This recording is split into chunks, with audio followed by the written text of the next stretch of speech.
Hello and welcome to episode 190 of the TEW to 8-Away Challenge Run. We are here for the Fall Brawl event for Saturday, week 4 of October 2021. And yeah, 2 War Games matches tonight. A world title match between Oney, Lorcan and Finn Balor, Tyler Breeze and Kofi Kingston for the IC title. And for some reason I'm looking at Great Balls of Fire on my screen. Oh, I know why. Because I did King of the Ring in July, and I moved what I used as Super Showdown to July, and then renamed it King of the Ring because it was joint branded and had all the special sets and shit. So then I moved what was Great Balls of Fire, which was in July, to October, which is when I did Super. Yeah, that makes sense. Yeah. And then SmackDowns will be Cyber Sunday will be whatever I used for Extreme Rules last year, or One Night Stand, whatever it was, because I had to move Evolution as well. Anyway, that's not important. What matters is we are here for the big October Fall event. Without any further ado, let's jump straight into the show. He's over 79 on the kickoff. That's actually pretty good. Because Bo's in it, Desmond Troy's in it. Yeah, everyone else did alright, to be fair. But it is the full, complete Alpha Academy, Chad Gable, Otis, Coach Thatcher, and Desmond Troy in his actual main roster debut match, defeating Sheamus, Luchasaurus, and the Stock Exchange when Desmond Troy submits Bo Exotic. 48 for Desmond Troy, 79 for Coach Thatcher, 81 for Otis, 91 for Chad Gable, 64 for Bo, 73 for Grimes, 70 for Luchasaurus, and 88 for Sheamus. Yeah, 79 for that is good. That should give... Oh, it won't give him that much of a rub, actually, because it's on the kickoff. But, yeah. Desmond Troy submitting Bo Exotic in his first ever match here on the main roster. Hype segment, gassing up. The 2 War Games matches, the World Title match, and then Drew and Walter. Stacked card. But as soon as I put this card out on paper, I knew this was going to be like one of my favourite cards. It's fucking stacked. There's too many matches I didn't want to put on. I had to do Pete Dunne and Bobby Lashley on TV because I didn't have enough room on the pay-per-view. So yeah, that's how stacked this card is. And then we get a hype segment for let the War Games commence. The cage is lowered for the first time tonight.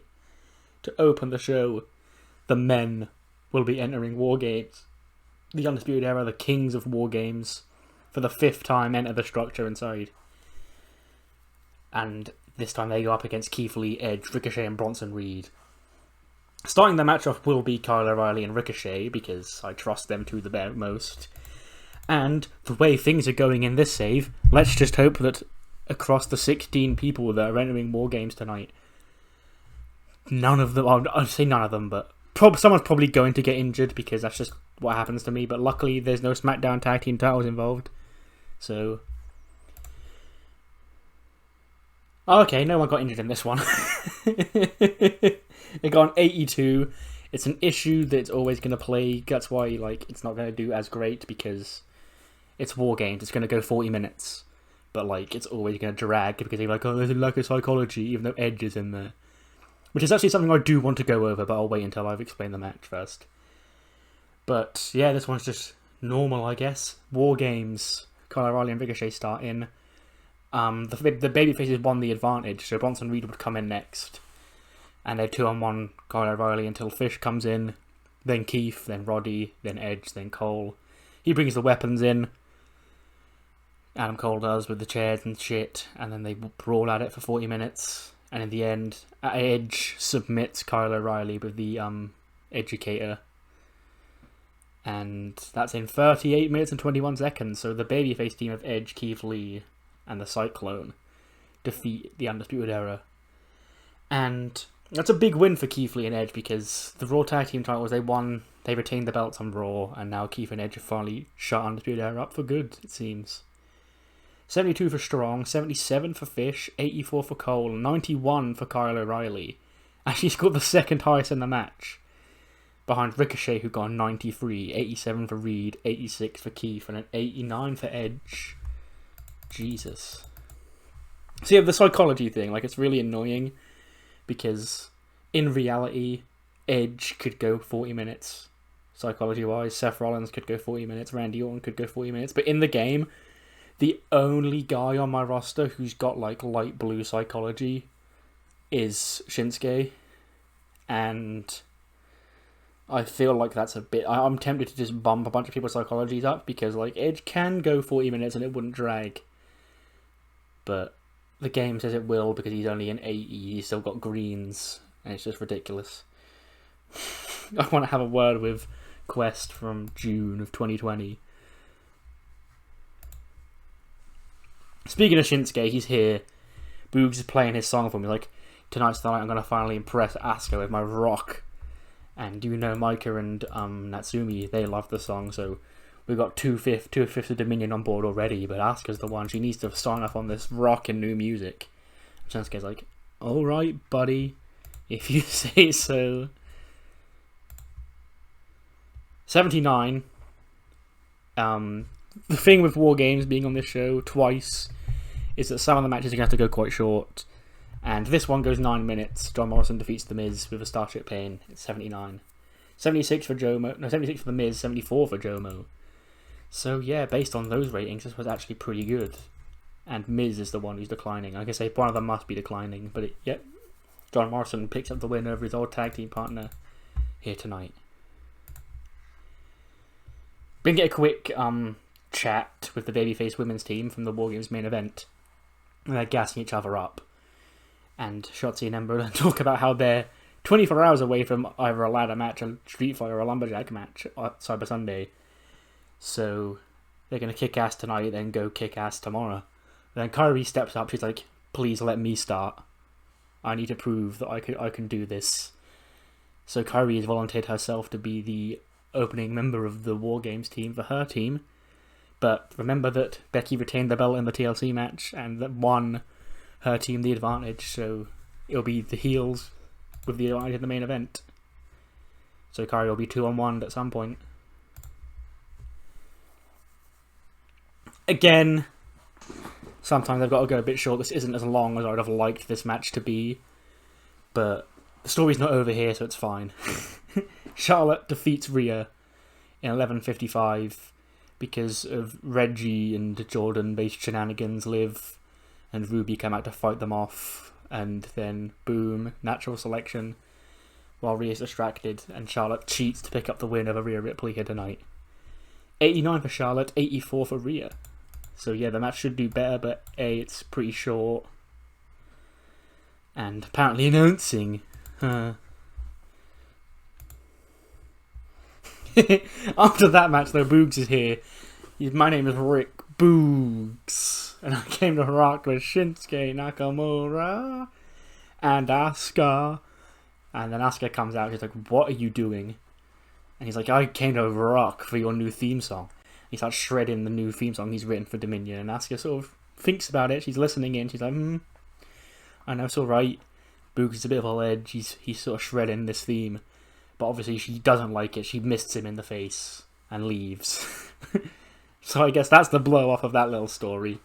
The downside with doing WWE is that I don't want to say I can't, it's more so that I'm not really going to do too many in-agenda man versus woman matches. So like when I do random feuds with and it lands on Asuka and Boogs, then I'm like, I've got to fucking stretch to find a solution, find a blow off. So I settled on Boogs, he's rocking the guitar, he's trying to write a new theme song for Dominion, and Asuka doesn't like it. That's the end of that arc. Because I'm not booking a match. I guess Boogs is the sort of person I could just have go in there and get squashed by Asuka, but I'm not going to do that. Hype segment. Drew McIntyre and Walter's main roster debut against Drew here on pay-per-view after he screwed him Unforgiven because he's jealous that Drew McIntyre was the United Kingdom king while Walter held that belt for nearly 2 years. And they're going to have a fight here tonight. Gets a 79. Didn't expect to do too good, actually, because Drew's working injured. He's got, like, chronic knee pain or something. And I had to keep him strong and protect him. Because Walter gets the win in 11-12 with a golden bomb after a fight. 89 for Drew, 87 for Walter. What the fuck? 87?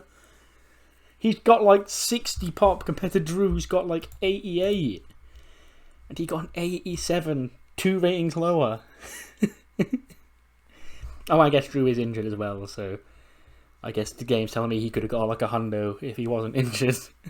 But yeah. The thing with Walter is he's not going to be wrestling that often, and the reason for that is twofold. Like, the whole thing about him not wanting to move to the States, I feel there is an easy compromise there, and that's you don't have him on every week and you just fly him over like fortnightly when you want him on the show.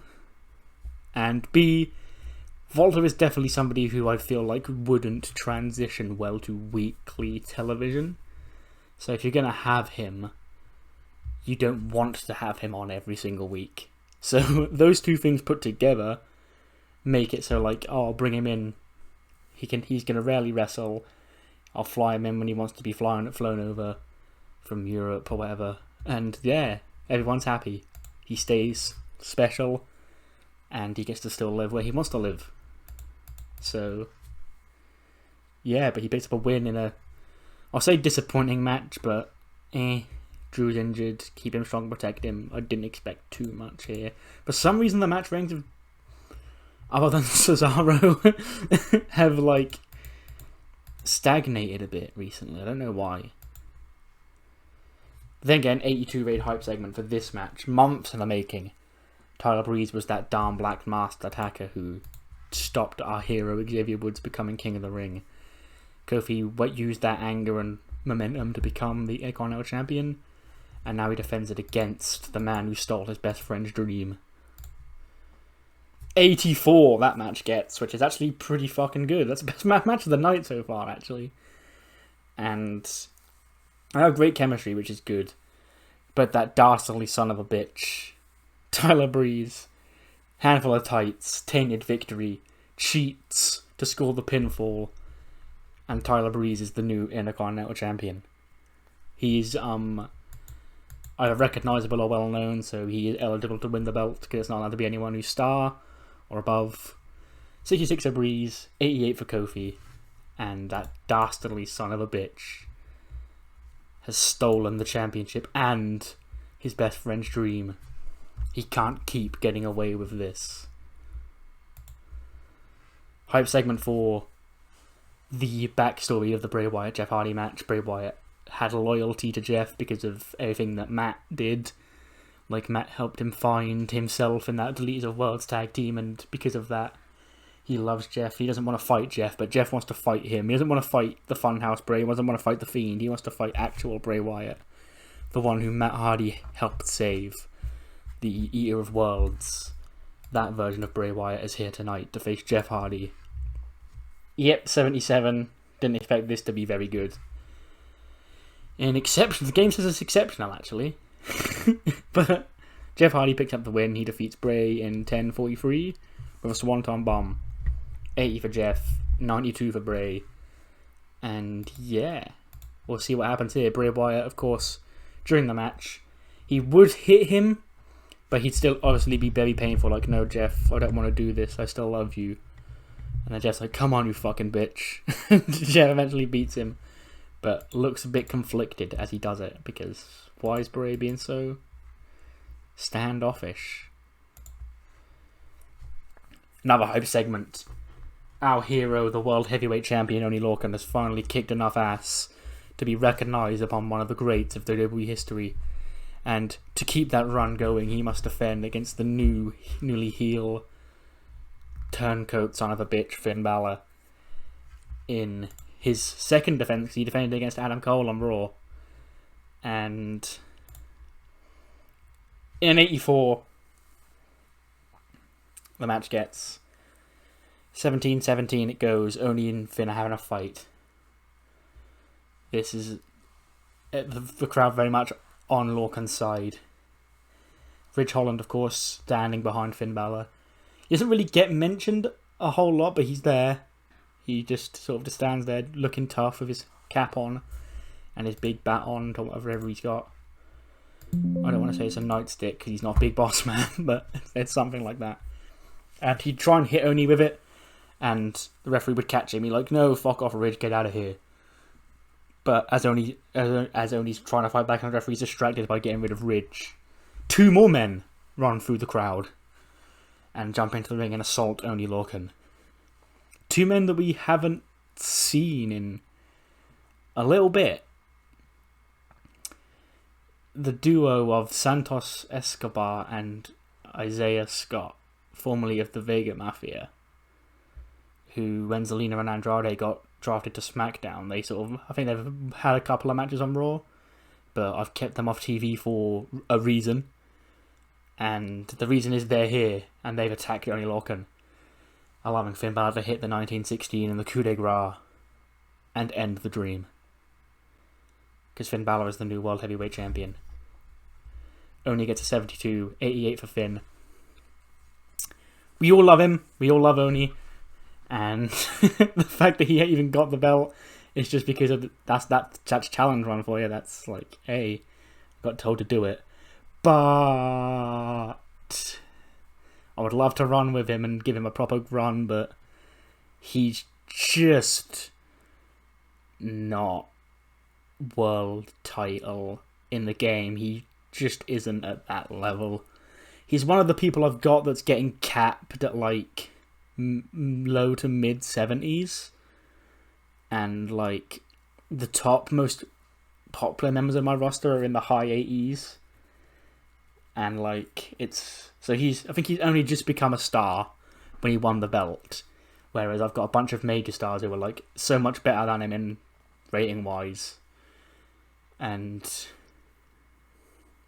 Sammy was actually the same, to be fair. When Roman beat Sammy's also, I think, capped at 75. So I'm getting a lot of weird people getting capped ridiculously low in this save, more than I ever did in 2016. But Finn Balor gets an 88, only gets a 72, and then you can tell there Finn seems like the right guy. Because also it was a challenge for him to get back to the world title as well. So history will always show that Oney was World Heavyweight Champion for 28 days. He did make one defense of it, but yeah, we all love him, and he's still a favorite to book. He'll still be a top end act, but just can't justify keeping the reign going any longer. He had his big moment in the sun, but yeah.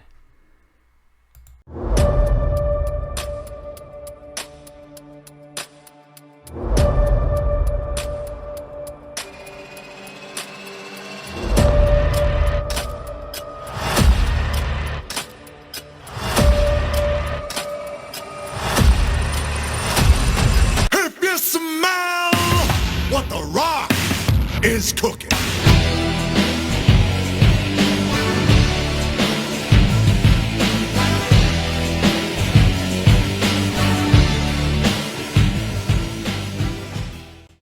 '99 rated hype segment for the women's War Games match. All 8 men got out uninjured. Let's see. Hopefully that all 8 women get out uninjured, especially Shotzi Ember and Nikki Cross and Kaylee Ray, because they're wrestling tomorrow in another big time stipulation match. And 99 rated hype segment is looking good. This is going to get dinged for psychology as well, because I think Io is the one with the most psychology, her and Becky obviously, and it's not as high as Edge and Adam Cole's, so I don't think the match is like a minute or 2 shorter, so maybe that'll be enough for it not to get dinged too much. And also 2 or 3 of these women, it's going to shout at me for booking in a 40-minute match because they're not over enough. But as we said earlier on, Kyrie's starting for the babyface team. It'll actually be AJ. AJ would come out first. She hasn't explained why she's on this team. She's just here. And then AJ comes out first, and then Becky's group will come out after her. And then Becky, Nikki, and Kaylee Ray will sort of like go into the cage on the ramp, and Becky will be like, "Go on, you're starting, love." And then the first woman in after the siren, I guess, Kaylee Ray comes in, then Shotzi, then Nikki, then Ember, then Becky, then finally Io. Io brings the toys in. She pulls a bin out from under the ring, puts it over her head, jumps on to all the heels waiting to really kick the match off once everyone's entered. And the match gets a 77. Bleh. I'm just thankful nobody got injured. But I think I did anticipate this by like buying a special set, so the show should still be fine. But in the end, it's of course Becky has the disarmer in on Kairi, and the crowd is cheering for Kairi to not give up. Maybe there's a chair around her arm or something as well, because of War Games and Hell, or like a chain or something, some kind of weapon. In the end, Kairi is forced to submit in the disarmer in 36-35. And Becky, AJ, and the Lady Scots win War Games, and everybody gets out uninjured. 71 for AJ, 62 for Nikki, 72 for Kaylee Ray, 92 for Becky, 70 for both Ember and Shotzi, 75 for Kairi, and a 97 for Io Shirai. And Becky, the Lady Scots, and AJ, like, goes off to celebrate sort of on her own instead of with Becky and her group. And they sort of maybe had a little bit of dysfunction during the match, so I have to see what that's all about on Raw. But for now, the show's over, and it gets us an 88, because I guess, I anticipated the main event wasn't going to do that good. What matters more than the 88, of course, is what you thought of the show, so do let me know what you thought in the comments below. And I'll see you next time for Cyber Sunday. I was going to say make sure to leave a vote, but I'm going to be honest, I think I'm going to do that, record that show later on. And the people, the options that are winning by enough where 1 or 2 votes wouldn't sway it. So it's safe to say that once this is up, the voting will be closed. So thank you again if you did vote on it, and if you didn't, there's always next time, because I'm sure I'll do another one like that, because I got a lot of feedback. I was expecting to get like 20 votes, but I think it's at like 70 odd, which is pretty cool. Anyway, I'll see you next time for Cyber Sunday. See you then.